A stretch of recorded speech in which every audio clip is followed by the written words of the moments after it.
सुना है finance job वाले के लिए लड़कियां हाथ में सिंदूर लेके घूम रही हैं। जहां फाइनेंस जॉब वाला मिल गया वहीं मांग भर लूंगी। हेलो फ्रेंड्स, स्वागत है आप सबका मेरे चैनल फाइनेंस का ज्ञान में। और मैं आपकी प्रॉब्लम इतनी सरल कर दूंगा कि आपके चेहरे खुशी में आज डबल कर दूंगा। ठीक है, आज मैं बात करता हूँ 12th बेस से। ये एक वेब सीरीज़ है और टोटल इसमें वेब सीरीज़ में सब फाइनेंस के आ जाएंगे। क्या जितने भटेर पोस्ट हैं, जितने फाइनेंस के सब कुछ सीरीज़ में ला दूंगा।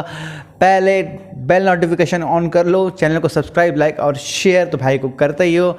Love you all. ठीक है, 12th बेस में बताऊंगा आपको इनकम, अपॉर्चुनिटी और लाइफ क्या आपकी होने वाली है। देखिए, 12th पास अगर आप हैं, बहुत लोग 12th पास होते हैं, पढ़ नहीं पाते हैं, प्रॉब्लम होती है दुनिया भर की। ठीक है, लेकिन उनको भी अच्छा जॉब मिल सकता है। यही नहीं कि ये किसी भी स्टोर में काम कर रहे हैं, कहीं भी वो काम कर एक रेपुटेड जॉब कर सकते हैं। एक अपने ऊपर मार्क लगा सकते हैं कि मैं फाइनेंस में हूँ, मैं बैंकिंग में हूँ। मिलते हैं, कई बैंक के क्राइटेरिया हैं, कई बैंक के क्राइटेरिया नहीं है। कई फाइनेंस के क्राइटेरिया 12th बेस हैं, कई फाइनेंस के क्राइटेरिया नहीं है।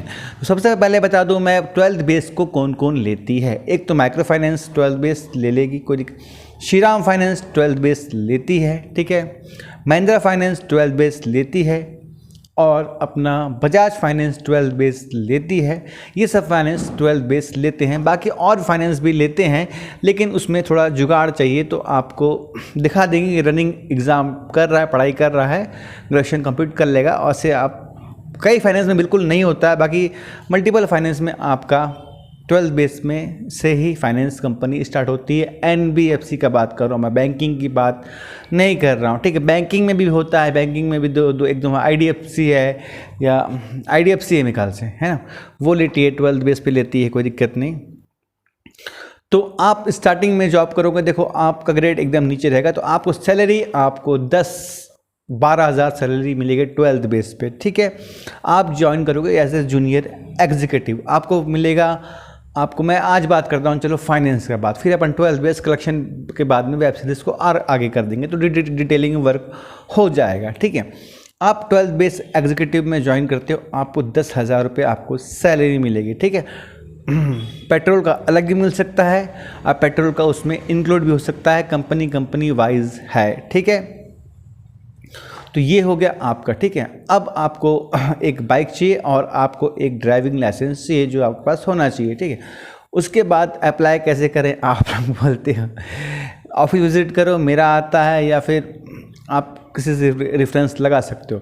अब आपने जॉब स्टार्ट किया, ठीक है, फर्स्ट मंथ 2 मंथ आप काम सीखेंगे, उसके बाद फिर आप फील्ड पे जाएंगे, सेकंड मंथ से फील्ड पे जाएंगे, फिर आपको टारगेट दे दिया जाएगा। देखो, बहुत से फाइनेंस कंपनियां हैं जो प्रोडक्ट बेस पे काम करती हैं, वो आपको एक दे देंगी प्रोडक्ट। ठीक है, आप मोबाइल फाइनेंस कीजिए, आप 2 व्हीलर फाइनेंस कीजिए, आप 3 व्हीलर फाइनेंस कीजिए, आप बिजनेस लोन फाइनेंस कीजिए।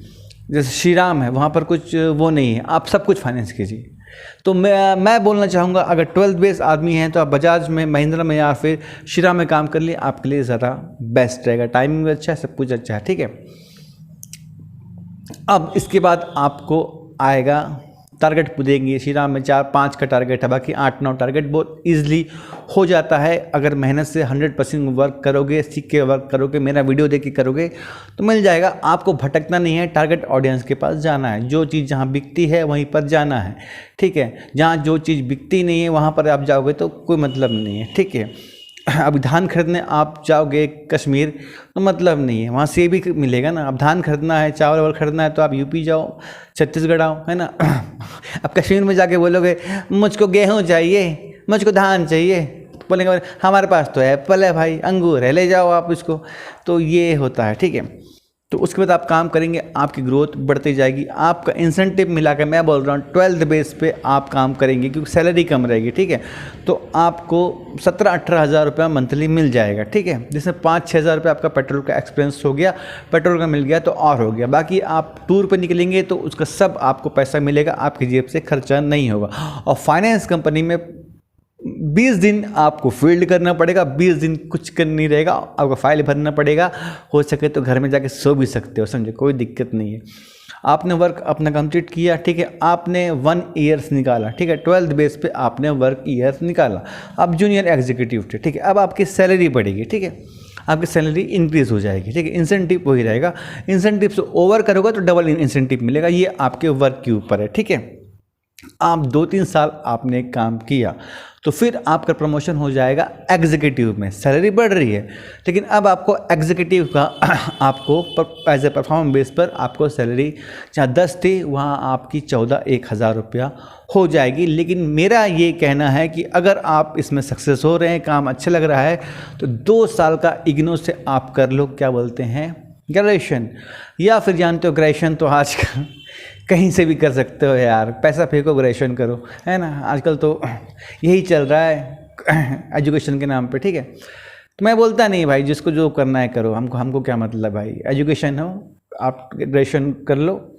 इसमें क्या होगा, ग्रेजुएशन पे आपको बहुत जल्दी आपको एक सीनियर एग्जीक्यूटिव या एग्जीक्यूटिव भी रहोगे तो आपका 12th बेस पे आपका सैलरी कम रहेगा, वही एग्जीक्यूटिव आप ग्रेजुएशन बेस पे रहोगे वहीं आपकी सैलरी 20,000 हो जाएगी, ठीक है।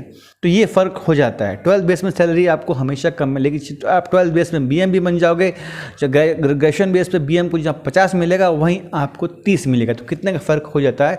तो ग्रेजुएशन करना कोई बड़ी बात नहीं, पढ़ने की ज़रूरत नहीं है, ग्रेजुएशन का सर्टिफिकेट चाहिए ओरिजिनल वाला, डुप्लीकेट मत लेके आना भाई। जाना किसी कॉलेज में एग्ज़ाम देने, एग्ज़ाम ही होता है, कॉलेज तो जाना होता नहीं है, कंप्लीट कर लेना, कितना है 2 साल लगेगा आपको, है ना। तो उसके बाद अब आपके हाथ में आ गया ग्रेजुएशन और 12th बेस से आप काम करते रहे, लेकिन कंपनी ये देखती है, परफॉर्म भी देखती है, आप बहुत बेहतर परफॉर्म कर रहे हो, बहुत बेहतर परफॉर्म कर रहे हो तो सैलरी छोड़ दो, लेकिन पोस्ट में आपको इंक्रीज़ करती रहेगी, आपको वो ले जाएगी हाईएस्ट ले जाएगी, असिस्टेंट तक ले जाएगी, BM तक नहीं ले जाएगी। BM आप माइक्रो फाइनेंस में बन सकते हो, लेकिन BM के लिए आपको मिनिमम आपको ग्रेजुएशन की ज़रूरत पड़ जाएगी। बाकी आपको team leader, product head, area, वो आपको परफॉर्मेंस बेस पे झक मार के कंपनी को देना पड़ेगा, क्योंकि आपका परफॉर्मेंस अच्छा है। तो जानते हैं बंदे को नहीं दूंगा परफॉर्मेंस तो 10 कंपनी का ऑफर आ जाएगा, आपको क्या देखेगी अगली कंपनी, आपको सैलरी स्लिप देखेगी, भाई इसकी सैलरी स्लिप आ रही है मंथली 35-40 हज़ार रुपया, तनख्वाह है 10,000 रुपया, मतलब ये 20-25 हज़ार इंसेंटिव मार रहा है। इंसेंटिव कहाँ से मार रहा है, मार्केट में धंधा करके दे रहा है कंपनी को, फ़ायदा करके दे रहा है कंपनी को। मैं फाइनेंस की बात कर रहा हूँ, मार्केटिंग की बात कर रहा हूँ, कलेक्शन की बात मैं कल करूँगा, ठीक है। ये पूरा वेब सीरीज चलेगा, ठीक है। तो इसमें आपकी बढ़ोतरी होती जाएगी। और फ्यूचर आप बोलते हो, फ्यूचर क्या है, इसमें आप लॉन्ग लाइफ काम कर सकते हो। आज की डेट में इंडिया का बात कर रहा हूँ मैं, अब्रॉड में अभी भी डिग्री का महत्व है, इंडिया में डिग्री ख़त्म हो चुकी है। आज से करीब 7-8 साल पहले डिग्री का महत्व था इंडिया में, जब लोग डिग्री के पीछे भाग रहे थे तभी ये कॉलेजेस खुले। आज की डेट में डिग्री नहीं, एक डिग्री वाले से ज़्यादा कंपनी रेफ़र करती है कि मुझको एक्सपीरियंस बनना चाहिए। आज की डेट में डिग्री नहीं, एक्सपीरियंस चाहिए। आप MBA कर लो, BA कर लो, उसका भी मास्टर कर लो, घंटा कुछ नहीं फ़र्क पड़ने वाला। एक्सपीरियंस कितना है आपके पास, 10 साल का एक्सपीरियंस है, वो हार्वर्ड से MBA करके आया, नहीं चाहिए मेरे को 10 वाला चाहिए, ये मार्केट जानता है। तुम्हारे पास की बात नहीं है, तुमको सीखने में बहुत टाइम लगेगा और कंपनी को सिखाने का टाइम नहीं है, ठीक है। तो ग्रोथ आपका, आप 12th बेस पे ही रह के पढ़ाई कर लो, ज़्यादा अच्छा रहेगा। नहीं करते करते भी आप 5 साल बाद, आप मैं बता रहा हूँ 12th बेस पे अगर फाइनेंस कंपनी में काम करोगे तो 35 से 40 हज़ार रुपये के आदमी आप मंथली बन जाओगे, ठीक है। वहीं आपने ये ग्रेजुएशन कंप्लीट कर लिया तो आप 50 से 60 हज़ार रुपये के आदमी बन जाओगे। इवन 5 साल बाद जब आपका मार्केट जम जाएगा तब का बात कर रहा, जब आपको फील्ड में जाना नहीं पड़ेगा, जब आपके फ़ोन से उठेंगे किरेंगी, मेरे को भाई ये फाइनेंस कर दे, भाई मेरे को ये फाइनेंस कर दे, भाई मेरे को ये फाइनेंस कर दे, भाई मेरे को ये फाइनेंस कर दो। आपके पास केस की भरमार रहेगी। वो होता है 5 साल बाद जब मार्केट बढ़ जाता है, जब फाइनेंस करना स्टार्ट करते हैं तो नाम होता है, आपका ब्रांड बढ़ते जाता है, तो एक लॉयल्टी आ जाती है, हाँ भाई कोई भी फाइनेंस कराएगा तो भाई मेरा बंदा है, इसे करा रहा है, मैं ही कराया था, अच्छा है यार, तुरंत कर देता है। तो ये आपका मार्केट बनते जाएगा और लॉन्ग लाइफ है, कंपनी को कोई दिक्कत नहीं। आप जॉब में हैं, आपकी 59 ईयर्स हो गई है, 62 ईयर्स का जॉब होता है, ठीक है, 59 ईयर्स हो गई है, तो भी आप कंपनी 2 साल से चेंज कर सकते हो, कोई दिक्कत नहीं। कंपनी ना हमारी ना हम कंपनी के, जहाँ अपॉर्चुनिटी मिलेगा, जहाँ अच्छा चीज़ मिलेगा, हम वहीं पर काम करेंगे, ठीक है। यही है फाइनेंस कंपनी में आपका ग्रोथ इनकम वाइज हो गया आपका। और अपॉर्चुनिटी की बात करूँ तो असिस्टेंट तक जा सकते हो ऐसे 12 बेस पे, लेकिन मैं कहाँ चाहता हूँ कि आप ग्रेजुएशन बेस पूरा कर लें, ज़्यादा नहीं, पोस्ट ग्रेजुएशन की तो ज़रूरत ही नहीं है। उससे अच्छा तो आप फिर MBA कर लें, ज़्यादा बेटर रहेगा। BTech भी तो कर सकते नहीं है, MBA ही कर सकते हैं, ठीक है, ठीक है। और एक्स्ट्रा कोई डिग्री लेने की ज़रूरत नहीं है अगर आप मार्केटिंग में हैं तो, ठीक है। बैक ऑफिस में है तो आप ले सकते हैं, कोई भी अच्छा कोर्स कर सकते हैं, कोडिंग वोडिंग कर सकते हैं, तो भविष्य में लगेगा ही ये सब चीज़ें, ठीक है।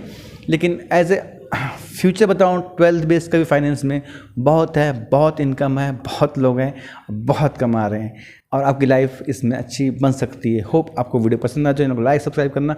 मिलते हैं कल ऐसी वीडियो में जिसमें बताऊंगा मैं ग्रेजुएशन बेस पे भी बहुत वेब सीरीज़, अभी कम से कम 2 महीना यही चलेगा। मिलते हैं अगले वीडियो में, बाय बाय, शुक्रिया और शब ख़ैर मेरे दोस्तों।